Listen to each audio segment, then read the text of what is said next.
some exciting trends that are happening right now. You can really look at the evolution of medical cannabis laws and regulations in this country sort of in three phases. The first phase was just not getting arrested. The laws that just make it so that patients will not get arrested, that there's a legal right to use this medicine. And that was sort of, the first wave in Alaska and Hawaii, we're still actually on that level. But many more states have sort of moved into the next phase, which is having a legal place to obtain your medicine, like dispensary. And there's, a great many states, a growing number. Oregon and Nevada, long-time medical cannabis states, just recently added dispensaries to their programs, and they're working on the implementation of those regulations right now. And then we have this third phase, and this is sort of the really exciting one in terms of making this really more of a legitimate wellness option, and that's product safety. We're moving into the product safety phase of regulation. And we're seeing better rules and more complex, sophisticated rules dealing with that. Just going back, though, to the area of how to purchase, where we purchase medicine at dispensaries, the regulations on those level.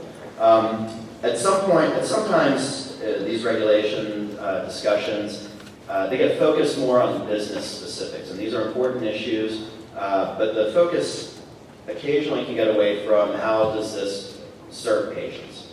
And when you're commenting on regulations, when you're looking at this, having these discussions with regulatory bodies, and with the potential providers, potential dispensaries, potential cultivators, it's really important to keep a focus on how does this serve patients? How are patients going to be able to obtain medicine? How is the medicine going to be affordable? One great thing that we've been seeing with dispensaries in terms of studying them and how they interact in the community is they actually are really good assets to the community. Every study that has come out so far examining community safety with respect to medical cannabis laws and dispensaries, no evidence that they're associated with an increase in crime or any other deleterious community effects. And in fact, if anything, there's some evidence that says they may increase public safety. There's no hard evidence on that, and it's to a minor extent. But what it really says is that dispensaries are good neighbors, and that this information is out there. The University of Texas rather, just came out with a new report on medical cannabis laws and their impact. And I think regulators need to see this so that they know that these are good neighbors and good assets to the community. But we're seeing more and more product safety regulations coming into medical cannabis programs. And this is really a great thing. Several years ago, we just started to see how product testing would be coming into medical cannabis laws. And it was asking dispensaries when they were applying, or cultivation sites when they were applying to be part of the state program, to list testing as part of their application. How will they test the medicine? And this was sort of like one of the first ways that this has reached into medical cannabis programs. But now we're starting to see a move towards independent testing labs, and more sophisticated testing requirements. The American Herbal Products Association guidelines on dispensary operation speaks to this. And Massachusetts regulations that came out in 2013, there's about 3.5 to 4 pages of very, very specific testing regulations on how the medicine is to be tested and how it, there's very, very specific, very practical approach on how we can get the best products to patients. We're seeing more and more of this across the country. Nevada is doing this. Colorado has moved towards this with their testing. And so generally across the country, we're seeing more and more independent testing. This is going to lead to better quality of medicine for patients to obtain, and ultimately this is all good for everyone.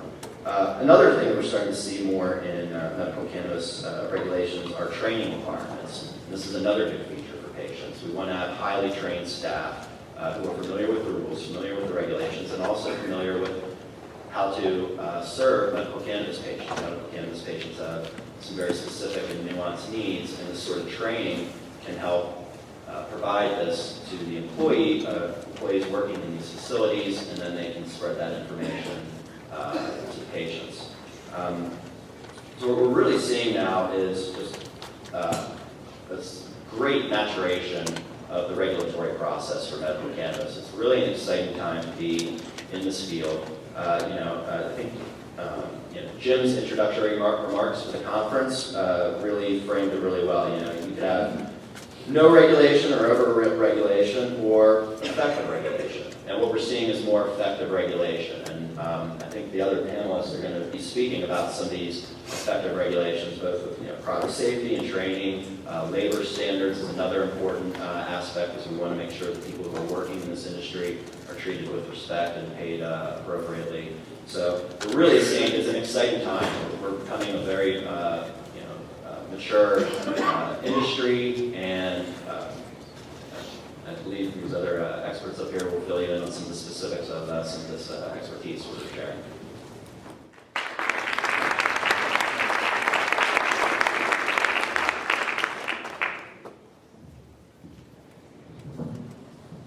Thanks a lot for that introduction, to walk us through the landscape. My name is Philippe Lucas. I'm a graduate researcher with the Center for Addictions Research in British Columbia. I'm Vice President of Patient Research and Services for Tilray, a medical cannabis producer in Nanaimo, BC. And I'm also one of about 40,000 Canadians that currently have federal authorization to use cannabis for medical purposes. Today I'm going to walk you through the landscape of medical marijuana in Canada. This has been a really exciting year in Canada, probably the most eventful one since the implementation of the old program in 2001. But first, I thought I'd give you a bit of background on medical cannabis in Canada. Like the U.S., medical marijuana at the federal level in Canada did not come about because of some open-hearted approach by the government. It was done because patients fought for the right to access medical marijuana. Two patients, Terry Parker and Jim Wakeford, in 1999 and 2000 sued the government for the right to access medical marijuana. They were able to obtain the constitutional right to use medical cannabis, and ultimately that led to the implementation of Health Canada's medical marijuana access regulations in 2001. Although there's only about 40,000 patients registered in the federal program right now, government research suggests that there's about 500,000 to 1 million Canadians that claim to have used cannabis for medical purposes, so that ends up being about 2 to 4% of the adult population. And even Health Canada's own estimates of the growth of this program over the next 10 years suggest that we'll have about 450,000 patients by 2024. I actually think it's going to be greater than that as the program evolves. So the MMAR has been plagued with problems since its inception.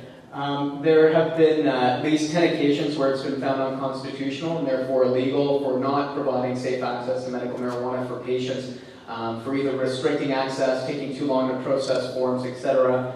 And some of the ongoing issues include resistance from the medical community at the provincial and federal level. A lot of doctors don't want to be seen as pot dogs. They feel uncomfortable because of liability reasons for prescribing medical marijuana.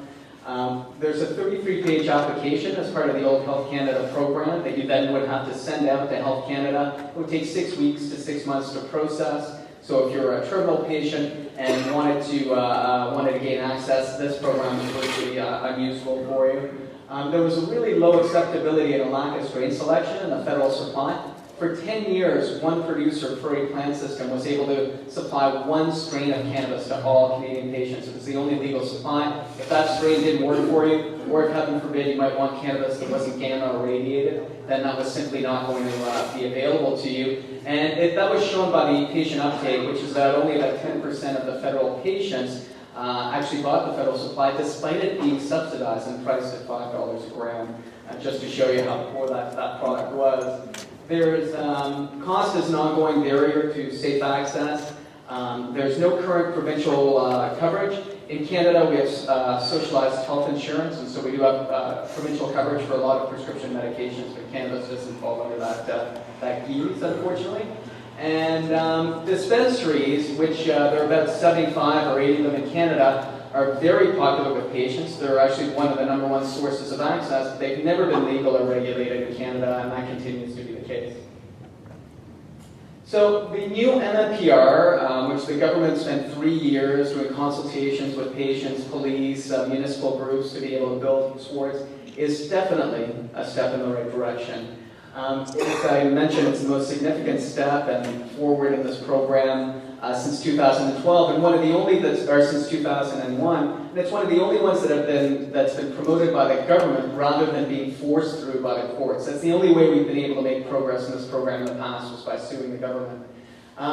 The pros of this program are a simplified, decentralized application process.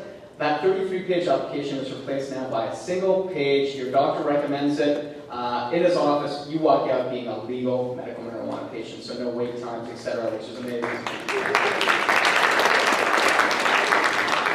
Theoretically, nurse practitioners can prescribe. I say theoretically because no provincial organizations representing nurse practitioners has applied for that right, but Health Canada opens that up. And so whereas physicians continue to be resistant, we might be able to see some nurse practitioners fill in some of the gaps, at least we hope. Multiple licensed producers, I'll talk about this a little bit more further on. Now, instead of having a one monopoly producer, Health Canada has opened it up to multiple producers. This isn't happening anywhere else in the world right now, and it's a very exciting time. We've got increased quality control that comes with those licensed producers because it is heavily regulated, and increased strain symptom awareness as well as associated research. On the con side, a patient like myself used to be allowed to produce my own cannabis, and Health Canada wanted to take that right away and replace it instead by these large-scale licensed producers. I'm someone who, despite working for a licensed producer, believes that anything that increases options for patients is a benefit. And so the loss of the right to produce your own, I think, particularly for fixed income patients, has been really problematic. The health community, the physicians are still resistant to prescribing. That's another issue. Dispensaries are not included in the new regulations, which I think is a real missed opportunity. In fact, licensed producers will be shipping it via courier to patients, which may seem convenient in some ways, but without that face-to-face interaction, I think something's still missing in patient care. And still no cost coverage, and only raw cannabis is allowed to be produced by these licensed producers rather than alternative methods of ingestion.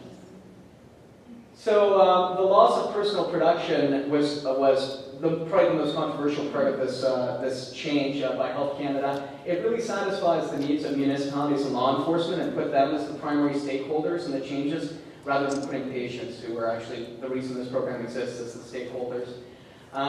It's problematic for some patients. If you're on low income or fixed income because of disability and you've been producing your own cannabis, the government wanted to take away that right, and inevitably that was going to lead to a cost increase. And anyone who's researched medical cannabis access knows that one of the main obstacles to access is cost.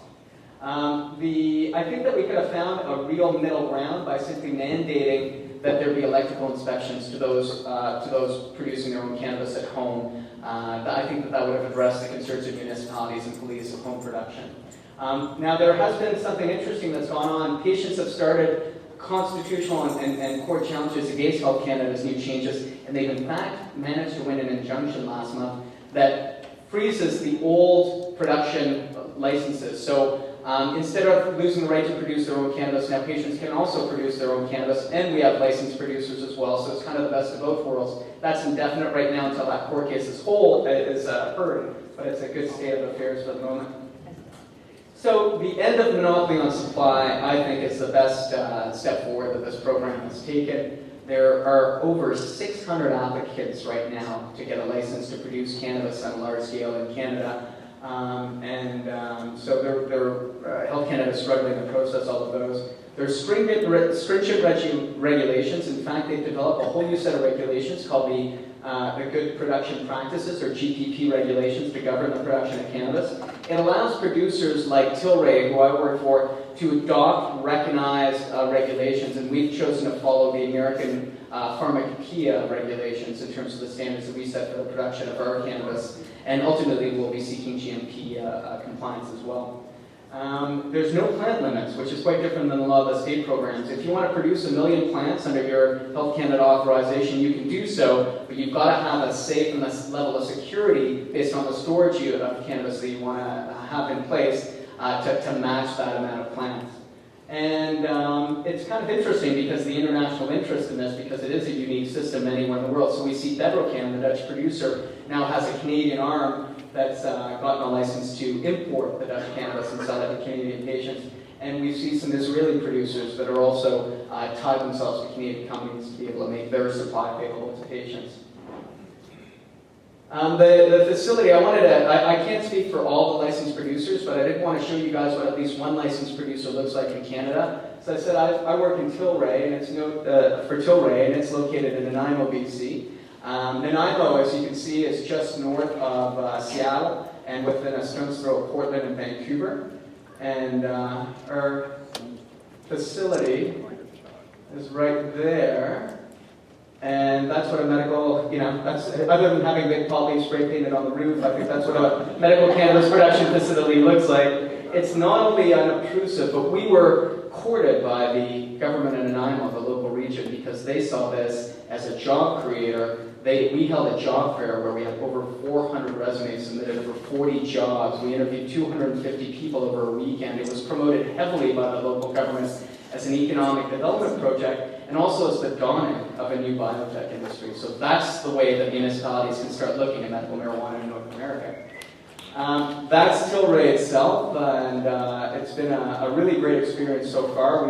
We just broke ground on this facility about 4 months ago, and already it's as you can see, really going well. We've got 33,000 square feet in the warehouse, but we're going to have over 50,000 square feet of production because we're putting 2 stories of production. The main requirements, the main challenging requirements, have been really in putting in the security infrastructure that's needed to be in place. Our consultants tell us, and our security consultants have put in security at airports, police stations, and prisons. They've never seen this level of security anywhere in the world. This is, we're treating this, of course, like it's plutonium, which of course it is, and it's been quite wild to be part of this facility. But you do feel safe when you're in there, so that's the good news.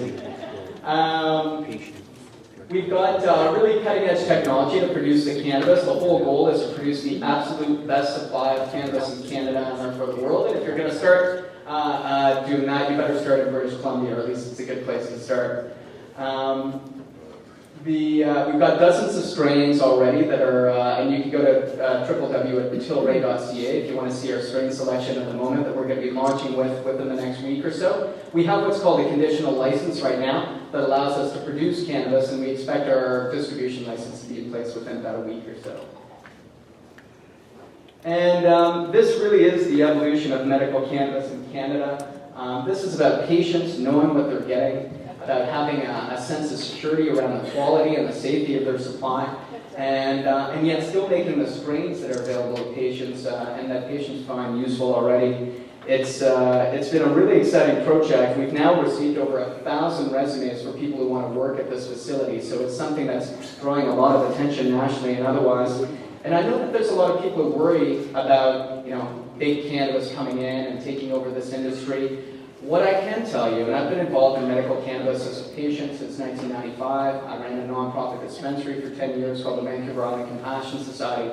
In all of my years as a medical cannabis patient and advocate, I've never seen so much money and so many resources devoted to try and meet patient needs. And so, certainly for better or for worse, I think that these large-scale licensed producers are creating a really patient-centered approach to medical marijuana.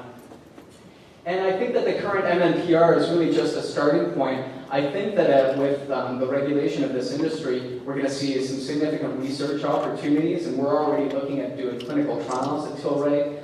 My PhD research looks specifically at medical cannabis patients' patterns of use with a focus on cannabis substitution effect. We're going to be pushing for other methods of ingestion. Right now we're only allowed to ship out raw cannabis, but I suspect that because of resistance from the medical community, won't be long before that changes in the regulations. There's no storefronts currently allowed, but I think we can all understand why it's more intuitive to be distributing this kind of medicine and providing the necessary information for safe use on a face-to-face basis. So I expect that to change in the next few years. And eventually, one of my goals is to get provincial cost coverage so that cost is never an obstacle to access in Canada. And ultimately, we're clearly focused on the idea that regulating this industry, regulating production, is one more step towards legalization. So I just can't wait to see what this industry brings. I really want to close by thanking Americans for Safe Access for putting on this amazing conference. CARBC, the Center for Addictions Research in British Columbia, for supporting my research, and the University of Victoria, as well as my employer Tilray, and all of you. And I understand that we don't have a lot of time for questions today, and maybe no time, but I'm going to be here all weekend. I'm happy to speak with you about anything that we're doing or anything that's going on in Canada. Thank you very much.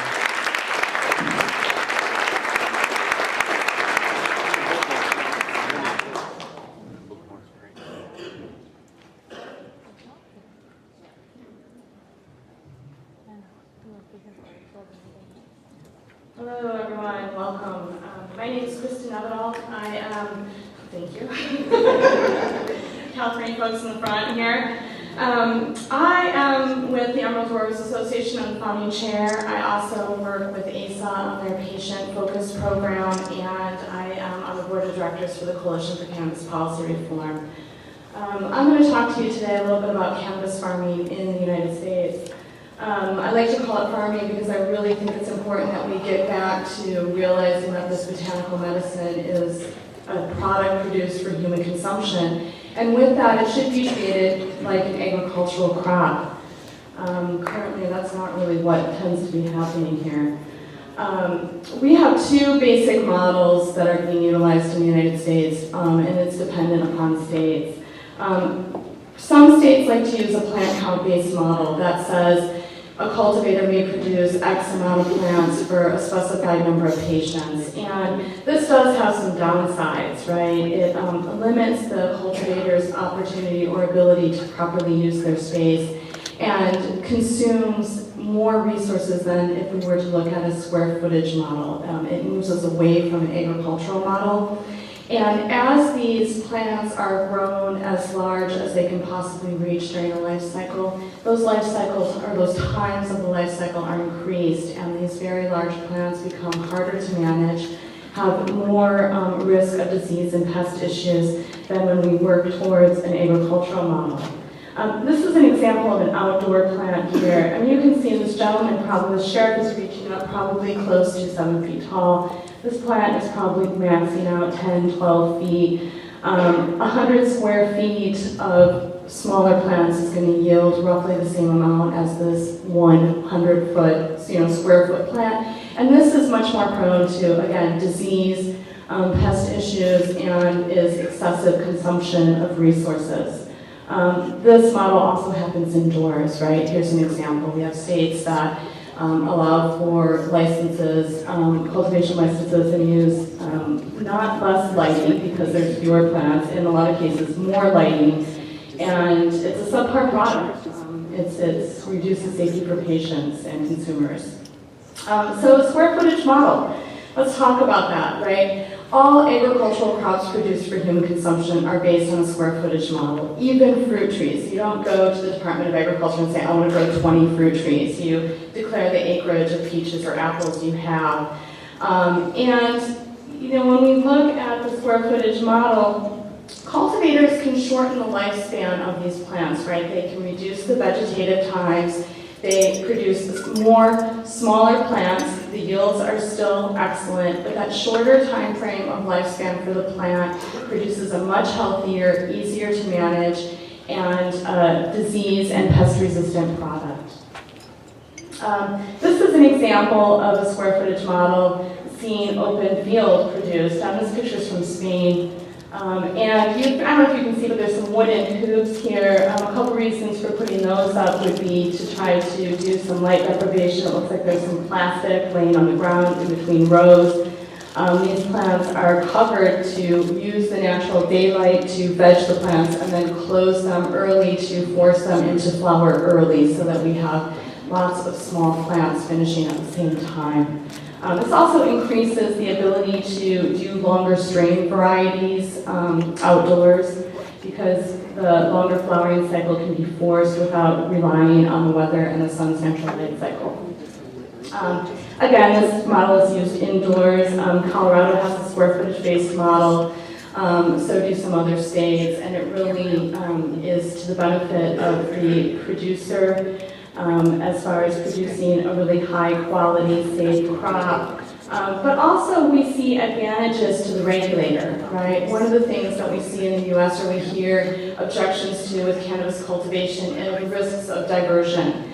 And when an applicant comes to a regulator and says, I'm going to grow 99 plants, for example, we have, as a regulator, no idea what the production output is going to be of that crop, right? When we look at a square footage-based model, you can roughly estimate in a much more accurate way what the production of a square footage garden is going to be. So a square footage model also has more ability to allow for an audit of checks and balances and prevent diversion activities. But what we're seeing in the U.S. is this strong tendency towards indoor cultivation, and a lot of this has to do with security and kind of that out of sight, out of mind. If I don't see it and I don't smell it, I don't have to worry about it, and it's a little easier to move into mainstream and reach approval for. But what we have here is a chart that was produced by Dr. Evan Mills in 2011. He did this carbon footprint study in California called Energy Up in Smoke. We're going to talk a little bit about that as we look at some of the environmental issues associated with cultivation across the board. Indoor cultivation really uses a lot of high-intensity lamps, and lighting is one of the major energy consumption pieces for indoor cultivation. But we also have air conditioners, heating, water pumps, climate control, dehumidifiers, transportation to get the product to and from the cultivation site to patient access centers, and even getting supplies into the cultivation site. If we were to kind of break it down as to what's used, we would see that around 76% of the energy consumed during indoor cultivation is the result of lighting, ventilation, dehumidifiers, and air conditioning, right? So what does this mean? So back in 2011, when Dr. Evan Mills did this study, it was really before we had as many states as we have right now producing cultivation indoors. And at that point, he estimated the cost of cannabis production and its distribution to be at $5 billion in the U.S. That's pretty significant. And the resulting emissions of that were about 17 million tons of CO2 per year. This really is not long-term sustainable, right? We spot driving 3 million cars every year. And so what that breaks down to is if you look at a kilogram of cannabis, which is just over 2 pounds of cannabis, you could do like 4.9 cross-country trips in your eco-friendly 44-mile-per-gallon car, which none of us probably have, or put 2.8 tons of CO2 into our environment. And that cannabis joint that some of us may have medicated with this morning, it produced indoors resulted in about 2 pounds of CO2 gases in our environment. We're going to have to make some changes. Part of the way to do that is to move back towards farming, right? Looking at greenhouse techniques, row covers, and granted, greenhouses may or may not use artificial light to make for multiple crop cycles within the year's time. But this is supplemental light, right? And we'll look at some of these. And they may require ventilation, heating, and cooling, but we're not talking every day and year-round, and this is going to also be climate-specific. And one of the things that we're coming into a hard time with in the U.S. is that because of the out-of-sight, out-of-mind favoring of cannabis production or discomfort around it, greenhouses and row covers are only allowed in some states right now, so we have some work to do. And to even further reduce our carbon footprint and our environmental impacts, moving towards open air production is really where we're going to need to go. Farming, farming, farming all the way. And what this means is we see consumption, use of medical marijuana, and the increase in legalization in the United States. We've also seen the increased consumption or use of concentrates, which we're not going to be able to use these high energy consumptive means of cultivation for those crops, so we're going to have to really diversify into more open field, open air production. This here is an example of a pretty high-tech greenhouse. It's suitable for year-round production. Notice that the lamp spacing compared to the earlier pictures is, instead of being every 4 to 5 feet, here ranges about every 10 feet. And then again, remember, it's supplemental lighting. It's only being used when necessary, when to extend those daylight hours, when we drop down below 12 hours of daylight, etc. These plants are small, and they're finishing. So this is looks like a healthy crop to me. This is what we tend to see in California, Emerald Triangle. This is an outdoor garden here, really based on square footage. This picture was taken probably in July. If you notice, the hoops on both sides of the main greenhouse have deck plastic on the ground there. These hoops are about 6 or 7 feet wide. They range 100 feet long. This crop will finish, another one will be planted, and it will finish out in the natural daylight of the sun. This greenhouse here is completely solar. Let's see if my laser pointer works. I got a solar panel here, running these fans here, and a solar panel here. All of these pots here are late plants. They weren't put in until July, maybe late June. They'll finish naturally with the sun and result in one crop here. This is another example of the same thing. What we're seeing in the press with outdoor cultivation is that the sheriff and local authorities are like, oh my God, these are huge, horrible environmental cultivation scenes. These actually are very tidy. And the previous picture here, this is completely off of groundwater. Every single bit of the water used in this scene here is coming from a pond that fills with rainwater only. This is a similar situation here. And this, again, is where we're headed. So let's talk about what's happening in the press, right? I'm sure most of you are familiar with the egregious environmental claims coming out of cultivation. Outdoor cultivation is getting slammed, but let's put it into perspective. Trespass grows accounted for about 72% of all outdoor plant seeds in California in 2013. These scenes here, not a trespass grow. This is at someone's homestead. This is a farm. Trespass grow, right? So here we are in the public land. Notice tall trees, and in the spaces in between, all of this green down in here is marijuana, cannabis planting happening. Notice trees on the ground. Boom, boom, boom, boom. This is where we need to change the conversation about what's happening in the media. This is not our medical providers, okay? This is what they leave behind, right? Law enforcement has a tendency to come in and eradicate, and that scene I showed you in the last slide ranged about 1.5 miles wide and 3 miles down the hillside. It was spread out into multiple sections of Trespass Road, located in eastern Humboldt County. It is to today the only cleanup effort that has happened in any of these trespass roads in Humboldt County, because there simply is not the funding for the reclamation activities, even if they get eradicated. And Forest Service complained for 2 years before they got federal funding to eradicate that scene. This is what we found when we got there. We found this. This is Murad Gabriel. Some of you may be familiar with some of the work he's done. He's been studying the fishers and their decline in habitat. He's a Department of Fish and Wildlife biologist.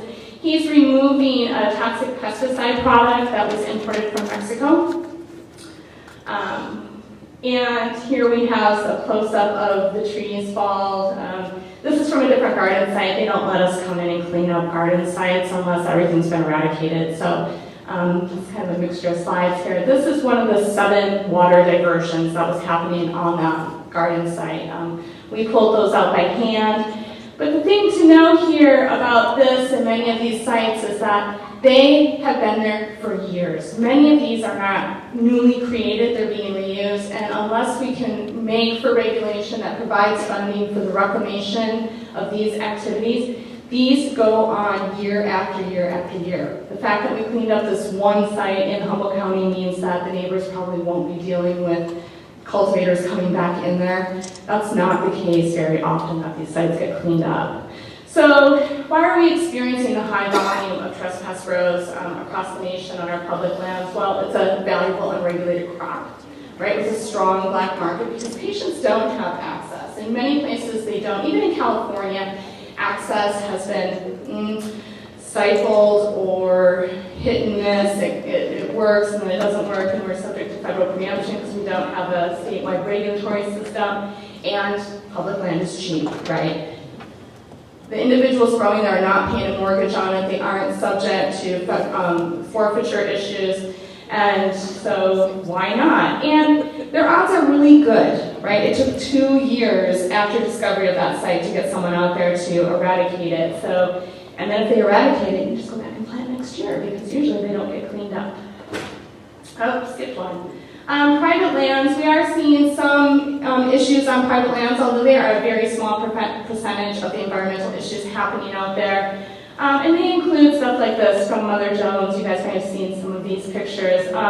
This is some illegal grading activity happening here. These trees were cut down, pushed around, and now we have greenhouses. And I imagine that over the course of the next few years, if not already, the plans are to expand these gardens here.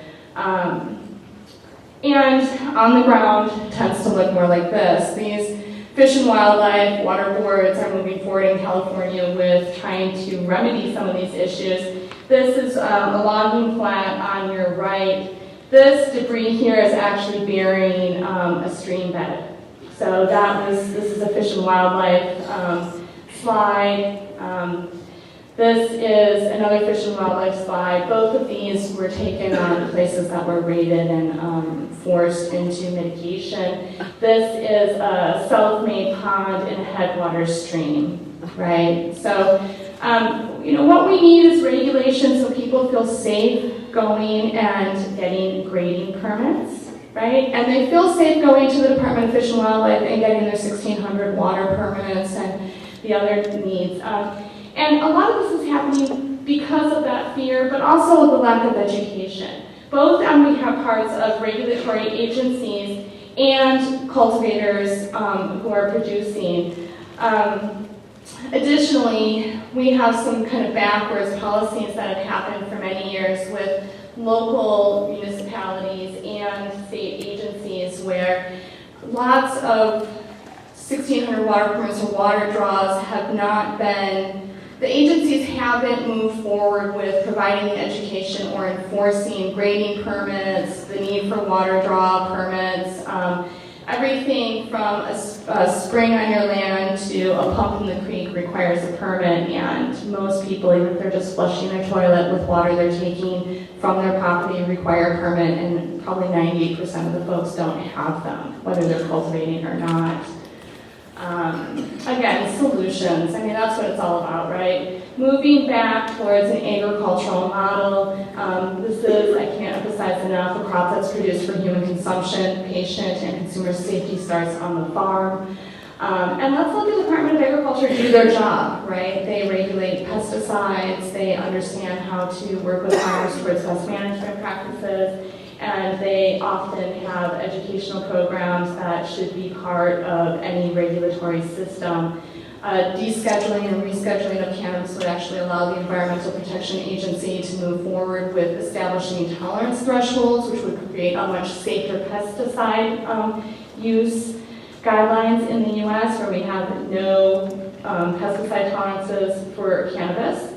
And let's look at refocusing law enforcement to these trespass grows and funding them for reclamation activities. Let's get these forests cleaned up and reduce our carbon footprint by continuing to encourage greenhouse and open air field production. This is grapes, right? And the reason why I put this picture up here is because, in California, grapes are number 2, probably in cash crop to cannabis. This is in Sonoma County. It's on a hillside. This is kind of the top of the hill. This is the drainage of the bowl here. We can see that a lot of the same activities that we're having environmental issues with are happening in other agricultural products. So this is a heavily regulated agricultural product here. Land was moved to create these terraces. These are very steep terraces here. And we have pond, all man-made, all with heavy equipment. The beauty about this is regulated, it's organic, it's biodynamic, it's certified sustainable, and it is one of the premier wines coming out of Sonoma County right now. These farmers have been here for 30 plus years, raised their family here, and this, my friends, I believe is where we are headed. And away from this, and more of this, and more of this, and less of that. Thank you.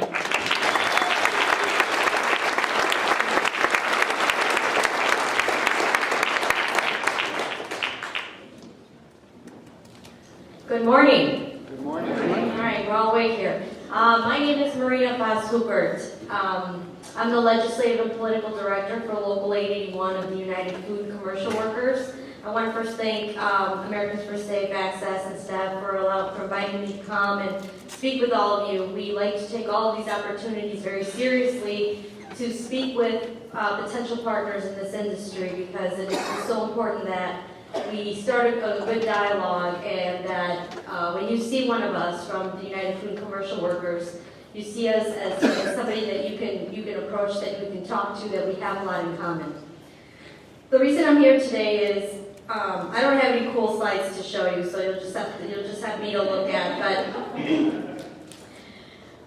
But we represent people who work in food retail. We are your pharmacy techs. We are the people who check you out when you go buy groceries, cashiers, the people that are stocking food, the people that are cutting your meat. And, we are those people, the people that you interact with on an everyday basis. And it just so happens that the cannabis industry is a perfect fold into what our folks do. And we represent people who service patients, who service the public. And we adhere to a great deal of regulation, as you might imagine. You know, these are products for human consumption.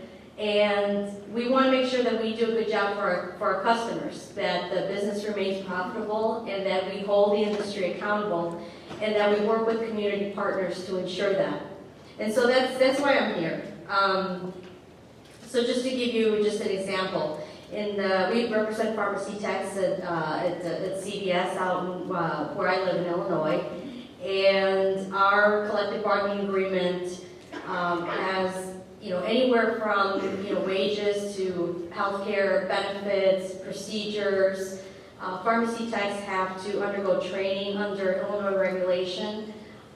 It's in statute as part of the what all pharmacies have to do to be able to operate a pharmacy. And it is our job, as not only as a person that represents, an organization that represents the interests of those employees, but we also do our part to ensure that the employee is being professional and doing their job and getting there on time and is handling whatever is being provided to the patient with the utmost care. And that is really where the partnership and the beauty of all this makes sense, is that we are that party that is going to help everyone be held accountable. And if the operator is not adhering to the law or adhering to regulation, if there's any wage theft, if there's not proper training going on, we have to obviously represent the interests of the worker, but we could also take it a step further. We can get the regulators involved. We can get inspections to happen. We can speak with elected officials. We can partner with patients in the area to ensure that we can address the problem and be able to correct it right away, because we don't want to put anybody at risk for anything that they consume. And so we're already doing this work on behalf of patients and on behalf of communities that we serve. And so in the pharmaceutical industry in Illinois, it's there. This is a professional practice affecting the public health and safety and welfare, and is subject to regulation and control of the public interest. And so, like this industry, it should receive the confidence of the public, and that qualified persons who are permitted to practice, this type of industry have the appropriate training and safety measures to do so, because, you know, the public trust is there. And so you have to have professional conduct, discipline, and qualifications to do that.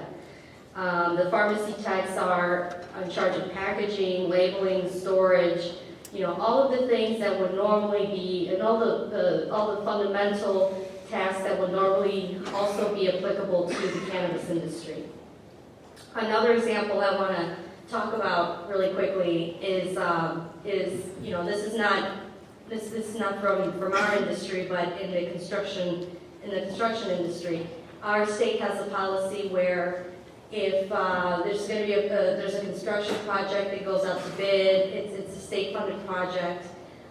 It has to go through a series of review where a project labor agreement would adhere to like a certain budget, a certain timeline, and there's a wage structure, a prevailing rate that is applicable to that particular project. And so, you know, definitely isn't the first time that labor has been involved in this conversation. Because now as, you know, we see the cannabis industry taking a role and becoming part of our everyday lives. If there's one message that I wanted to get across to you today, is that organized labor is definitely a partner in this industry, and it could be a stronger partner because we're there to ensure that patients' needs are met. So finally, one of the things that we had talked about with respect to how does labor fit into the cannabis industry from a regulatory standpoint. A state like Illinois is just, you know, we're developing rules, and I guess the regulatory agencies have conducted public comments, and so they're just in the process of, you know, putting a lot of things in place. And so one of the things that we have continuously advocated for to, you know, all the legislators and all the regulatory agencies is that the operators who are going to be doing business here should definitely have some kind of standard for, you know, the proper training, the proper education, that, you know, there should be some sort of, we definitely don't like to dictate what people should get paid everywhere, but certainly that there should be some recognition that these are professionals, and they're in the industry where they're going to be serving patients and doing very intricate work. And that has to be recognized and brought to the forefront. And so that really resonates, I think, with elected officials, and that's what we try to advocate. And so the proposed regulations do have some mention of those qualifications as it moves on in the process. And we were happy to actually see that operators will be encouraged to making sure that their workplace has opportunities for employees.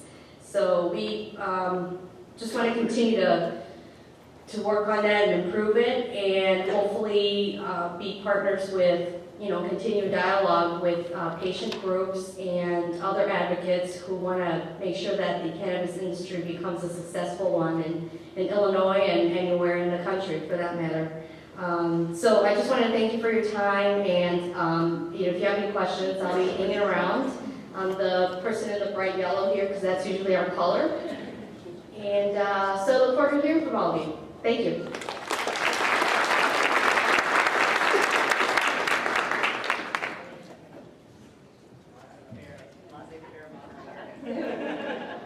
Man, it's working hard up here. Hi everybody, I am Jill Lambro, for those of you who don't know me. I've kind of done a little bit of everything in cannabis, from scrubbing pots to advising Washington State on recreational laws, but I have to tell you, the patient-focused certification program is something I am most proud of. It has been a long haul. It brought together so many various people and groups, and it is I'm really proud of where we are. Last year I was up here kind of like giving an outline, like we're kind of doing this and we might be doing that. So to see this final program now and to have the first centers and operators have gone through is really amazing, actually. And so kind of the first, the purpose of Patients First, really simply, the purpose of the patient-focused certification program is to let patients, physicians, caregivers, and other providers know where to go to get quality, consistent, safe, and patient-focused products. It's really kind of that simple. That was why this was born. However, there's more than just 3 purposes. It's multifold, and it is to bring operation and product standards into the medical cannabis industry. So now we have regulations going up everywhere in the states. I'm from Colorado. Our very first version of the law had 0 public safety, testing, any kind of standards at all, nothing. We lobbied and advocated and said, we want testing mandated, and regulators looked at us and said, from who? And what are the standards? And we've got these guys driving around in mobile labs telling us this should be what the standard is. And none of our state, none of our ISO labs or state labs will touch this product. So we are not comfortable doing this, and therefore, buyer beware, caveat emptor. We also need to educate medical cannabis providers in the area of law, regulation, and best practice. Those dispensaries and operators are a patient's first contact. And if someone is not knowledgeable behind the counter or giving bad advice, that is just not fair to the patient. It's really the only source of information a patient has. So we need educated, empowered staff who can talk to patients and guide them through what can be a really scary process. A lot of patients, this is their last resort. They've come to cannabis because they've tried everything else. And they have years and years of fear behind them saying, I'm not really comfortable doing this. And if you've got somebody behind the counter who's like, I don't know what the laws are, and you should just maybe try this, that's not a very comforting transaction. And we want to make sure that anybody who's working in one of these regulated operations understands the laws or understands when they don't and says, that's great, I'm not comfortable telling you that, and maybe that's something we need to do something about. Providing regulators with attainable, I think you said effective, standards for medical cannabis business. It's one thing to say that we have regulations, it's another thing if they're completely unenforceable or completely, if an operator can't comply at all. Colorado, again, was one of the first state to regulate dispensaries, and we treated it like plutonium. It was more about what law enforcement wanted than anybody else, and half of this we couldn't do. Not to mention the fact that, people go out and say Colorado has the best regulations in the country. Well, nobody was enforcing them. And anybody from Colorado can tell you that, a regulator hadn't stepped into a dispensary for years. It took years to actually make these regulations work. So as far as compliance, there was very, very, very little compliance in the first few years because people didn't even understand what the regulation meant. It was written poorly, it was disorganized, it made no sense. So, patient-focused certification is working with other partners to make sure that the regulations that they set mean something, and they actually work, and they have a purpose. And then finally, informing healthcare providers. You talked about in Canada, physicians still aren't comfortable with this. In Colorado, they did a study, 19% of family physicians, only 19% had ever recommended marijuana. That's a really low rate. I mean, it's probably higher than most places, but physicians have fear, A, of their licensing, and B, because they don't really understand it as a medicine. They don't understand the plant, they don't understand the dosing, and they're just like, I know that there's other physicians who will do that for you, so why don't you just go see them? So it's about arming us, patients, with knowledge so we can educate physicians. So how did this even all come about? Well, Steph, in her infinite wisdom and progressive thought, hounded Mike McGuffin from the American Herbal Products Association for probably a year until he said, okay, I'll look at this. And she realized as a patient, more and more states were passing regulation legislation. We needed to organize, get some, as you said, educated help on how to protect, insulate, and move this forward the way we want to. And who does that? Herbal products. What is this? A plant. What is it? It's an herbal remedy. So when people make the beer comparison, we're not beer. We're an herbal remedy. And so she found champions and created strategic partnerships and committed ASA funding to APA and American Herbal Pharmacopoeia. And it was really forward thinking, and it took her a lot of convincing. If there's one thing Steph doesn't do, it's give up. Ever.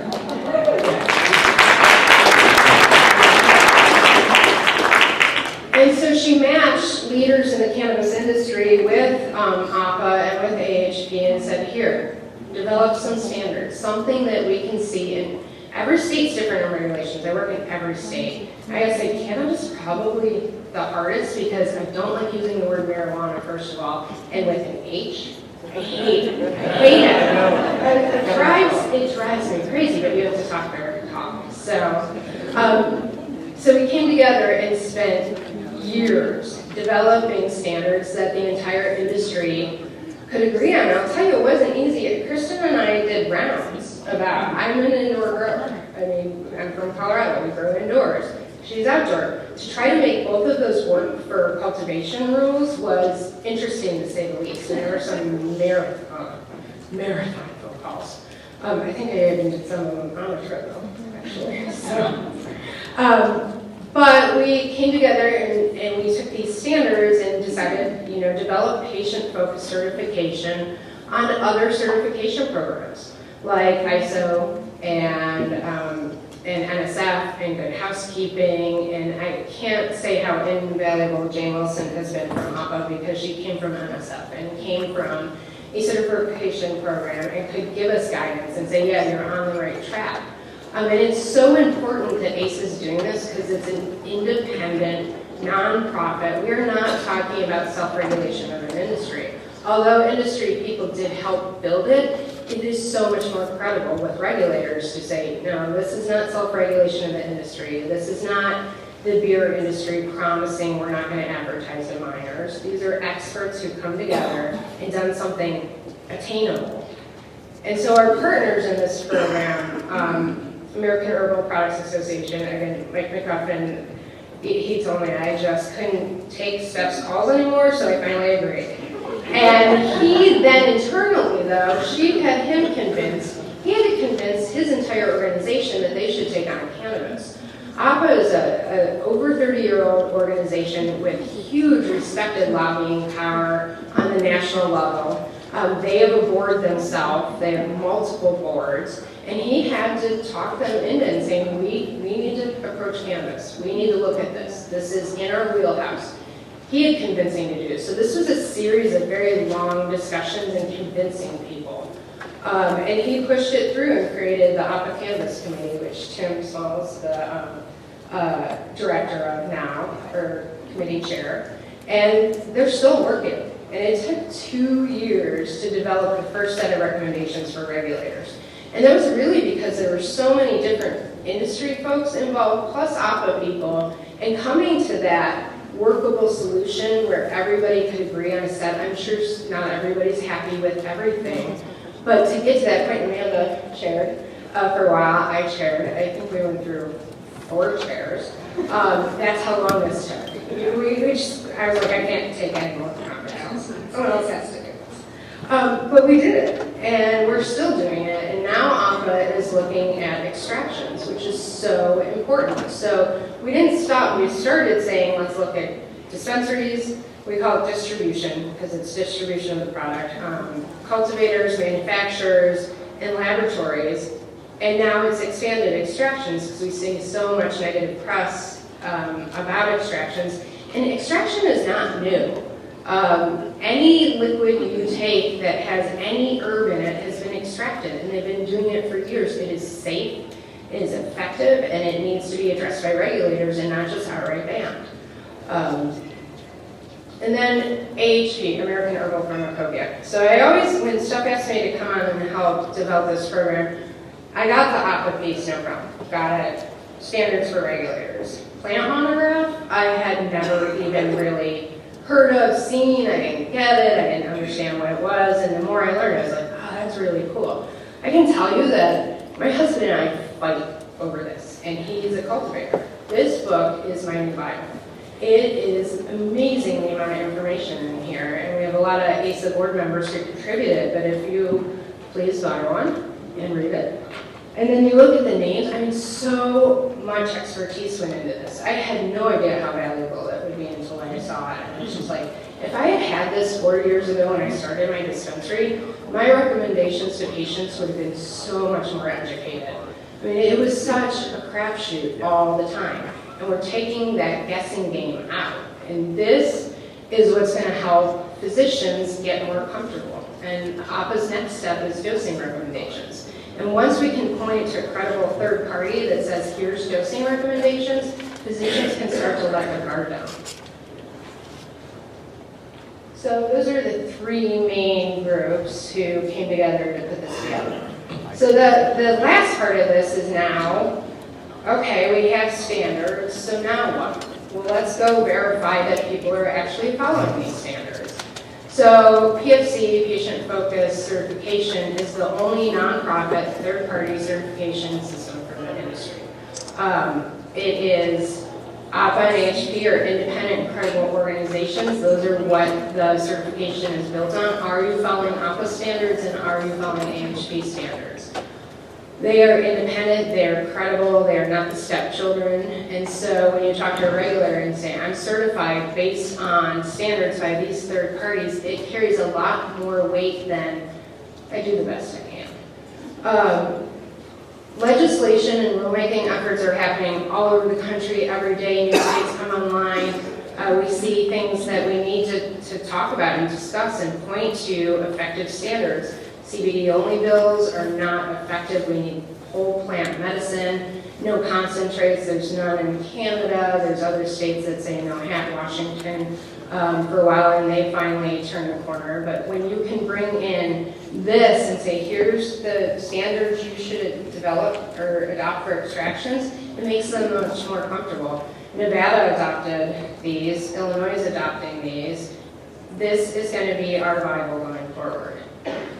So if you can and you're an operator, get involved. You can join and get on the committees, and this work's never going to end. I think this committee will be standing for the next 30 years. And it's overseen by a review board. So the certifications are done by auditors. Kristen's an auditor, I'm an auditor, and it's overseen by a review board that makes sure that the audits are independent. And so currently the audit process, it's a voluntary program.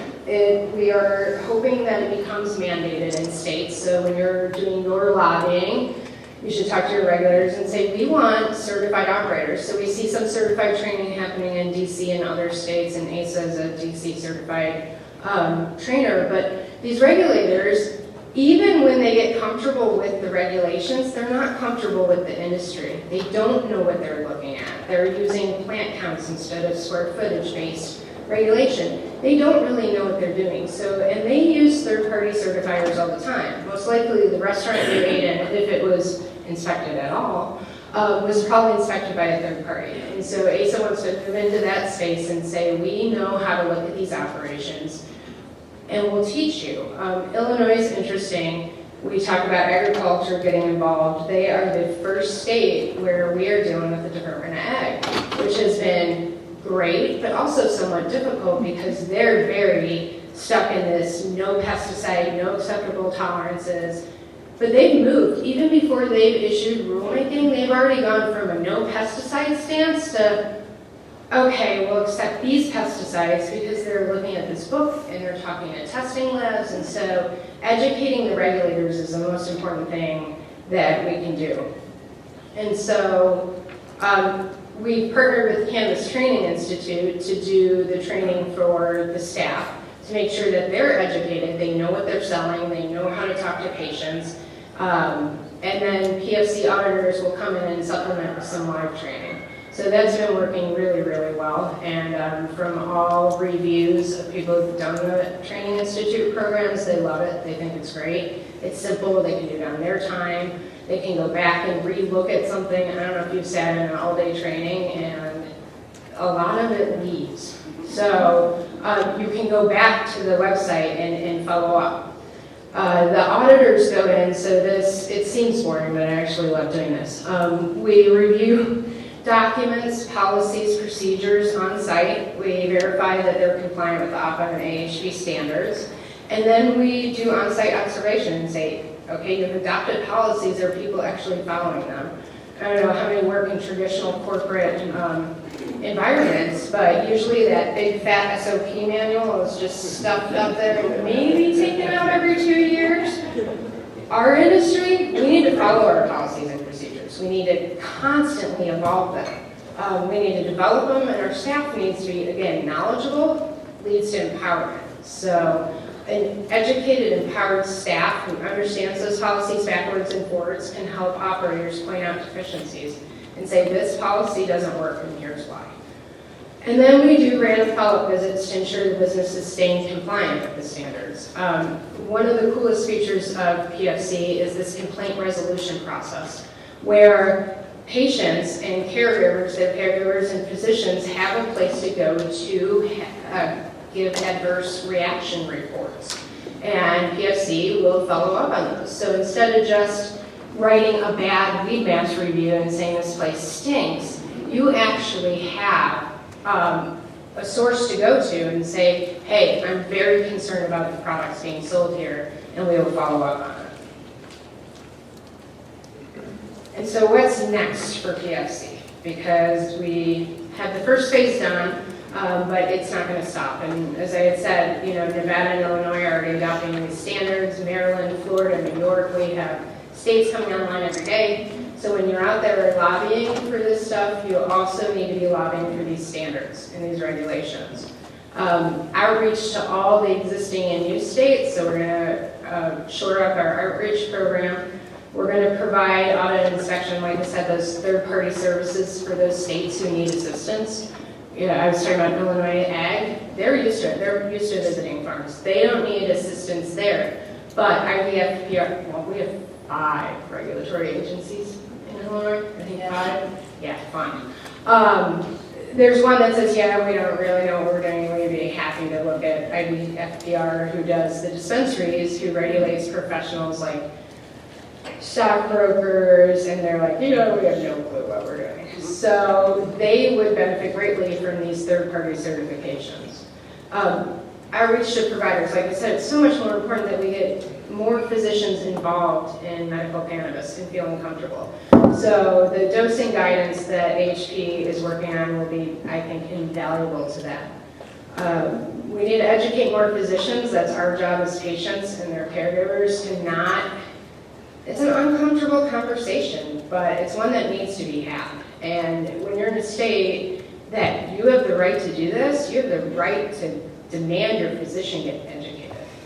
And then we need to have patients asking for certified entities. Colorado passed legalization. We have this weird hodgepodge of recreational stores, medical stores, dual-use stores. Just because cannabis is legal, patients haven't gone away. And stores are making decisions on who they're going to serve based on the tax rate, their local zoning, and it's not very easy to tell where patients can still get good quality care. So this allows patients to know where to go. Demand certification from your regulator. Say, hey, it's great you have regulation, but I want a little bit more than that. If you come from a regulated state, you know that regulations do not equal quality by any means. And so this allows patients to find quality product.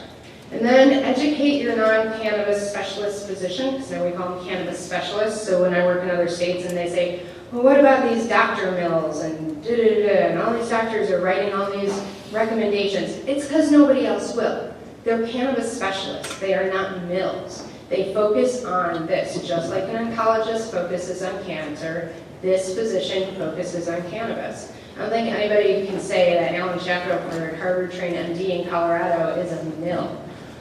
So we need to educate other physicians and say, talk to one. Talk to a different physician and see where they're coming from and why they will do this. And finally, since I know I'm the only thing between you and lunch, I just kind of want to thank everybody who's brought this together and asked you to get involved, either as a patient or an operator. APA for getting out there first and taking the chance to work with stepchildren.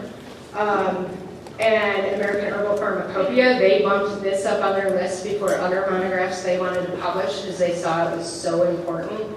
Cannabis Training Institute, we had struggled with training, and Greta Carter, who is leading the charge on this, has done an amazing job because I just looked at staff and said, training, I have so much to do. So this is such a crucial piece. And then all of these operators here, including the labs, are the ones who are in the beta group. They were the first ones to step on board.